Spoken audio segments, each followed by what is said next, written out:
Would you rather have the Cowboys draft Fulton or McKinney? I would rather go Kristian Fulton because I think corner is a more important need if they do lose Byron Jones like we just discussed for the Cowboys. You lose Byron Jones, you got Awuzie, you got Jordan Lewis. I'm taking Kristian Fulton there. I think I can find a safety in round 2 that I'll end up being pretty happy with. So for me, it's Kristian Fulton, and I've seen people be lower on Fulton. I'm not really sure why. I think he can be a number 1 cover corner. I'm taking Fulton pretty easily there.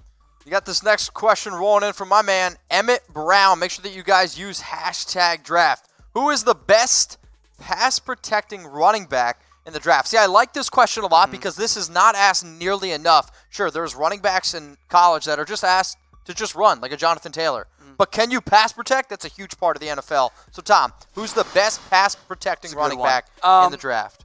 I haven't finished diving into all of the running backs, so I wouldn't be surprised if there's one I'm missing. I think DeAndre Swift is at least willing enough in pass protection that it ends up being okay. I think he has enough of the vision there as well. I don't like Jonathan Taylor in that role. Yep. Clyde Edwards-Helaire, I think, needs some technique work in the end. Looking through my notes here, see if there's anyone I'm forgetting right now. If there's a name that you think that Tom's not getting, throw it in the comments section below. I would love to see A.J. Dillon become as good as he can be in pass protection. He should be really good, and he's just not quite there yet. I haven't really dove into his pass protecting, but LaMichael Pirine had a good year in the passing game. He could be an option there as well, just among those guys. Oftentimes, running backs, their weaknesses in pass protection because they're one of the team's best athletes, so they're either to do it. They're in the field, they're catching passes, you know? It's a good question, though, Emmett. All right, let's go to my man, Bosco Gamer, one of our most loyal watchers. What's up, my dude?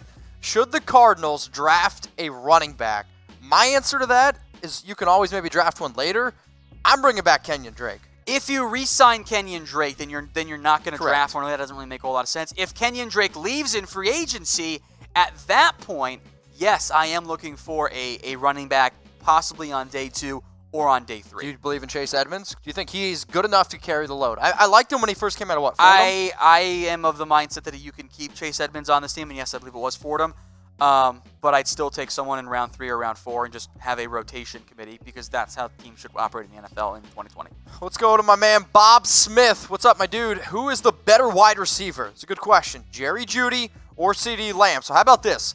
Who's the better wide receiver? Type JJ for Jerry Jeudy, or I want you to type CD for CeeDee Lamb. What are the odds my Eagles move up to snag one? I am curious what Philadelphia ends up doing. In recent years, they have been aggressive in the draft. They traded up for Andre Dillard. I could see them being more aggressive if one of them slides, say, past Denver at 15 to get in front of the Cowboys potentially at number 16 if the Falcons want to trade down. If Ruggs is on the board past 17, I could see him jumping up to get ahead of some other receiving teams or hold off somebody else from doing it. I doubt Jeudy or Lamb fall to Philadelphia. I agree. It could happen if Lamb runs like a 4.55, which isn't the most outlandish thing ever, but Judy's a better athlete than CeeDee Lamb. He's a better route runner, but Lamb is so much better after the catch. Not that Judy's bad, that's just how great Lamb is, and it contested catches areas as well. So I think Tee Higgins is a player you can look at there. I don't think Henry Ruggs slides either, but also some medical came out on Laviska Shenault today that he's apparently healthy. He doesn't need surgery on like a nagging groin injury, but it's always something with Laviska Shenault, so I don't consider it a good thing because he's always banged up. That's the biggest red flag I have for him. So we imagine everyone who's watching right now, you love the draft, and Bob, shout out to you. We had the most watched online coverage in 2019. So don't miss our NFL draft coverage. I'll be on the show, but the real reason why you got to watch is Tom. Nobody puts in the time that he does. Subscribe to our channel, youtube.com/ChadSportsTV. The NFL draft is Tom's baby. So, Tom, I'll let you rock this one. Yeah, we will keep you covered on everything around the NFL draft from now until even a little bit after it as well. That includes mock drafts. We'll dive into some prospect rankings. We'll do some team-specific 7-round mock drafts as well. Stay tuned for that. Started the work on that today. Some NFL draft sleepers as well. If you want to step down the NFL draft, we will do that here for you at Chat Sports. And, of course, also on free agency trades and everything else around the NFL. People that are watching this live, do what Winston Shan says. Sub and hit that bell. Troy Daniels is one of our subbers, and I know he's got the bell turned on. Do you see the 49ers trading their 31st pick to the Indianapolis Colts so the Colts can take Jordan Love at 31? What does that trade look like? I know you've talked about a bunch of the 49ers potentially trading the 49 or their 31st pick. The Colts, interesting enough with Jordan Love. So let's just say 31st pick to Indy. That way Jordan Love can slide to 31. Do you think Jordan Love goes to 31? I'm not convinced he's going to, because teams like the Saints and Patriots in the early 20s are in the market there. A team might trade up for him. Frankly, I think he's in play at 13 for the Colts as well. If he does slide, hypothetically speaking, I do think the Colts should try and move up and get that fifth-year option on a quarterback. That extra year of control is valuable. It's not very much of a rise. It's only, 4 picks, 34 to 31, so there are 3 picks, whatever it ends up being there. So the cost of moving up is not going to be that expensive. For Indy, maybe there are other teams involved in the bidding war. I'd try to not give up my 4th-round pick, but maybe a 5th and a 6th is an option for the Colts. And Indy can always take 44 and move back down and acquire assets after that too. Next question. So I want somebody to take a screenshot of this, and I want you to put it on Instagram. I promise I'll share it. Mitch kissing a Raiders L for Valentine's Day. JK, we love you, Mitch. Appreciate you, Winston. You're very clever. What would you do if Herbert or Tua went to the Bengals? It has to be some sort of punishment. I'd be super confused if the Bengals went that route because of the uncertainty around Tua and the fact that Burrow's just better than Justin Herbert. Yeah. I know the Bengals got an up-close look here at Herbert at the Senior Bowl. But Burrow's a vastly better quarterback. So for me, it's pretty much a no-brainer. You go with Joe Burrow. If you pass on him, I really question what the Bengals organization is doing. And all the memes at that point about how they're idiots, I think, would be very accurate and very well-founded. Winston, appreciate you, my man. If anybody wants to make their pictures of Tom and I, anybody else here at Chat Sports, go for it. We always appreciate it. And yes, I see the super chat. We will get to it. Again, an easy way to get on the show is to use hashtag draft like Winston, or you can super chat like Jack Bishop did. So let's go now to regular analytics. Okay, we're not just normal analytics, we're regular analytics here. Chargers give up picks for the first overall pick and draft Joe Burrow. Dak hits free agent market. All right, so we'll just stick to the draft question. Oh, no, it's 2 of them. Which is more likely? So finish the question, Mitch. Okay, which is a better possibility of happening? Basically, we're asking which NFL team is more likely to be stupid, the Bengals or the Cowboys. I think you have to go with the Bengals at that point. Both are wildly unlikely, but I think of the two, I'd have my least amount of faith in the Bengals front office in that organization. Kind of with you there. All right, let's go to this super chat rolling in here from Jack Bishop. CeeDee off the board. Do the Raiders trade back? If they do, what do they receive and where do they fall? And who could take that spot?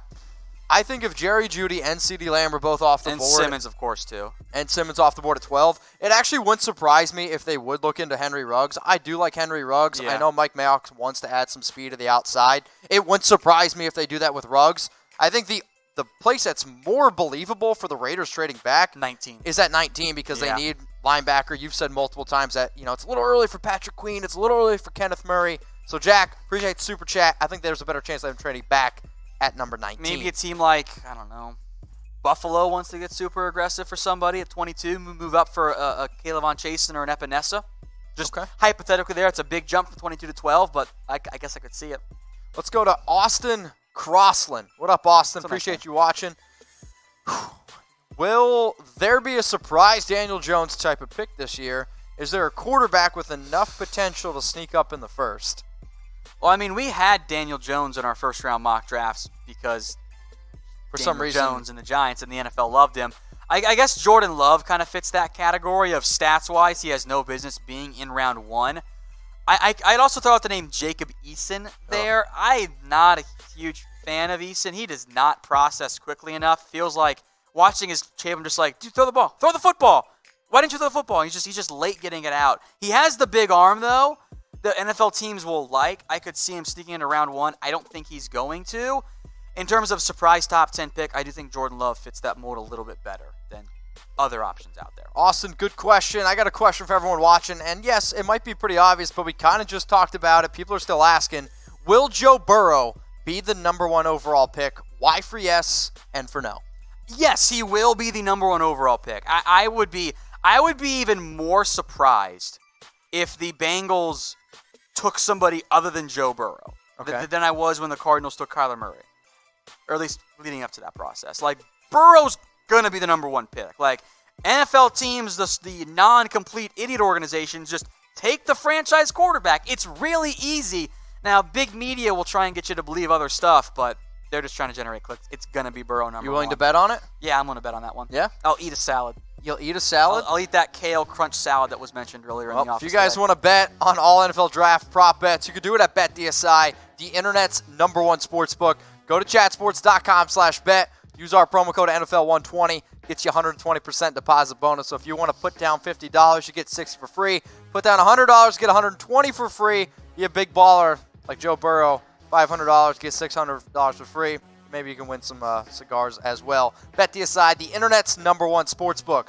Rubes Magoobs, what's up, my dude? Biggest combine snub. So if you want your questions here on the show, make sure that you guys are using #draft. Who's the biggest combine snubs? Tom, do you have anybody off the top of your head? Normally you end up with a decent amount of players. I was surprised that Tyler Huntley, the Utah quarterback, ended up not getting an invite this year.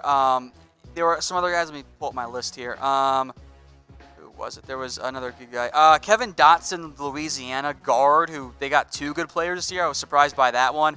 Illinois has a kid that I can't pronounce right now, so I'm not going to do that one. I thought Parnell Motley out of Oklahoma, the cornerback. He's not great, but I thought he was worthy of being invited to the NFL Combine. There are always snubs. That's kind of the nature of it every single year. I was surprised Huntley was not among them. Memphis tight end Joey Magnifico, elite name, definitely should have been invited there. Beyond those guys, there are probably a dozen to 2 dozen that I haven't even mentioned as valid options there for Combine snubs, but those were the ones who jumped out to me. So we're also having a little bit of a debate here between Tom and I. What's the better cookie? Type C for chocolate chip or type P for peanut butter? I'm on the chocolate chip train. Chocolate chip is the far superior cookie. Now, I love peanut butter, but when it comes to a cookie, it's chocolate chip, so everyone types C. Because you're basic, Mitch. You're basic. Oh my You're God. devastated right now.